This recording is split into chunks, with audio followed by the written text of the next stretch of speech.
Qu'est-ce qui lui arrive à la 2? Il faut faire chauffer l'appareil ou...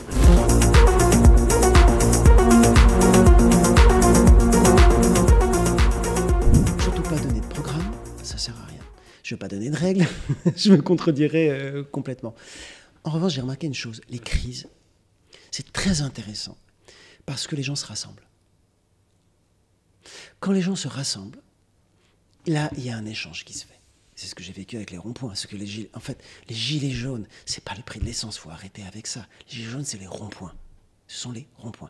C'est sur le rond-point où nous nous sommes rencontrés et on s'est décloisonnés. Et la première assemblée de commercy, allez voir les documents, je vous l'enverrai. Il y a énormément de propositions qui sont sorties. Mais encore une fois, c'est pas le problème. Là, on déplace les gilets jaunes. Et c'est un message de gilets jaunes. On vous dit, ah, vous n'avez pas de vision. Un, c'est pas vrai. Et deux, c'est pas le problème. Parce qu'une vision, elle émerge dans un temps de crise, quand les gens se rassemblent, se mélangent et le font durer. Mais le pouvoir, il a très bien compris. Le pouvoir est beaucoup plus intelligent. Il sait très bien que si les gens se rassemblent, décloisonnent sur un temps durable, il y a des représentants des chefs, tu appelles ça comme tu veux, je n'en sais rien, qui vont émerger d'eux-mêmes. Il y a les propositions, elles étaient déjà là, mais elles vont être clarifiées. Mais si on met la charrue avant les bœufs, tu es sûr qu'on tue le mouvement. Donc il faut revenir à la base. La crise, c'est une possibilité de décloisonnement, c'est une possibilité de rassemblement, c'est une possibilité de non-séparation, et du coup aussi de se relier à ses émotions, à son animalité, à ce côté direct dont je parlais, l'énergie indomptable, tu l'appelles comme tu veux, c'est une possibilité à ne plus croire en une transcendance, qu'elle soit celle d'un Dieu, je veux dire, d'un Dieu régulateur ou d'un État, parce que c'est une même transcendance, ou d'un marché. En fin de compte, ces crises-là, qui permettent ce décloisonnement, qui permettent de se connaître, qui permettent d'échanger, qui vont créer dans la durée, qui vont répondre à toutes ces questions. Et moi, je ne peux pas y répondre. Je te donne un autre exemple. On discute beaucoup en ce moment dans les collectifs, parce que tu sais que je suis à la fois dans les collectifs populaires, Gilets jaunes, et dans les collectifs, je ne sais pas comment les intellectuels, masque blanc, on va dire, je ne sais pas comment les appeler. Et ça ne se rencontre pas. Alors on essaie de créer des congrès. On a fait le congrès franco-italien, je l'ai fait sur ce modèle-là. Ça n'a pas été repris, mais malheureusement. Mais après je me suis dit, mais est-ce que même c'est possible dans un congrès? Je ne crois pas. En fait non. Il y a une onde mystérieuse qui va faire que le populaire et on va dire et les forces, toutes les forces populaires, les forces de pensée ou les forces pratiques, les forces de pensée se rencontrent. Il y a une onde mystérieuse à sentir qui part de ce que je dis là. Mais tant qu'on ne fait pas ce travail d'imaginaire, ce travail de rencontre, parce que tu sais, tu as vite fait d'être un ouvrier, et puis tout à coup tu passes contremaître, on va dire, ou cadre, et puis tu as oublié, du jour au lendemain, parce que c'est cloisonné. Donc c'est dans notre vie quotidienne, de ces prises de conscience, de ces rencontres, et là les crises c'est extraordinaire pour ça, c'est parce que ça t'oblige à ça, de toute manière, tu vas dans la rue, tu te reposes des questions, ça ébranle tes schémas, etc. Et c'est toujours qui est tout double, hein.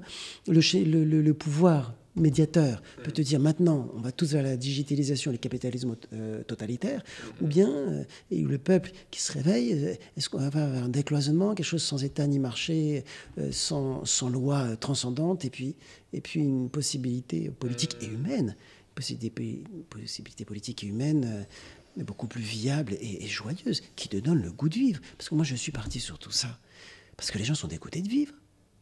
C'est plus seulement une question de je vais avoir ma retraite, je vais avoir mon salaire, je vais avoir... Et surtout chez les jeunes, mais même chez tout le monde, chez les vieux, chez tout le monde. Ils se demandent même pourquoi ils vivent. Mais l'aliénation au travail, je dis, ils travaillent 2 heures par jour. Parce qu'ils ont pas besoin, parce que la relation au besoin. Qu'est-ce que ça veut dire? Le PIB, c'est la chose la plus idiote que j'ai jamais entendue. Enfin, tout le système économique, les économistes pensent, la plupart vont penser dans le cadre capitaliste, ils s'en sortent pas, on peut pas s'en sortir. Je te jure, ce Rubik's Cube, je l'ai mis dans tous les sens.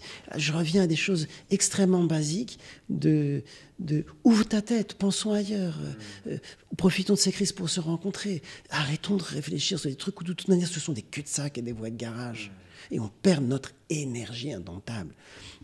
Si on avait tout cet argent, ce temps, si on l'avait investi rien que dans organiser entre guillemets, d'une nouvelle manière, des ronds-points. Et tu sais, il y a une chose qui m'a choqué, c'est que par rapport aux Gilets jaunes, j'ai entendu, quand j'étais sur Marseille, donc on a invité un peu plein d'intellectuels, parce qu'on avait besoin de nourriture intellectuelle pour comprendre ce qui se passait. Nous-mêmes, on ne savait pas ce qui se passait. C'était une énergie sur nous a pris, on était des milieux, on s'est rencontrés, on a monté les cabanes, on a aidé les uns les autres, on ne comprenait même pas. Puis les intellectuels sont arrivés, ils ont essayé de nous dire, il se passe ça, ça, ça, ça, ça et ça.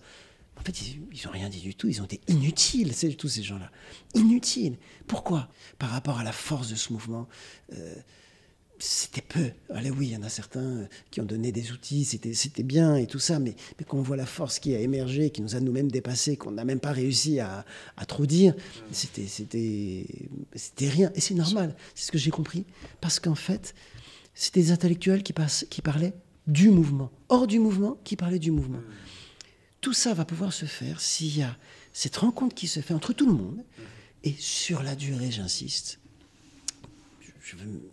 et de là, de manière organique, il va naître une pensée populaire, on l'appellera comme on voudra, une gestion, une organisation entre guillemets, mais qui naîtra de choix.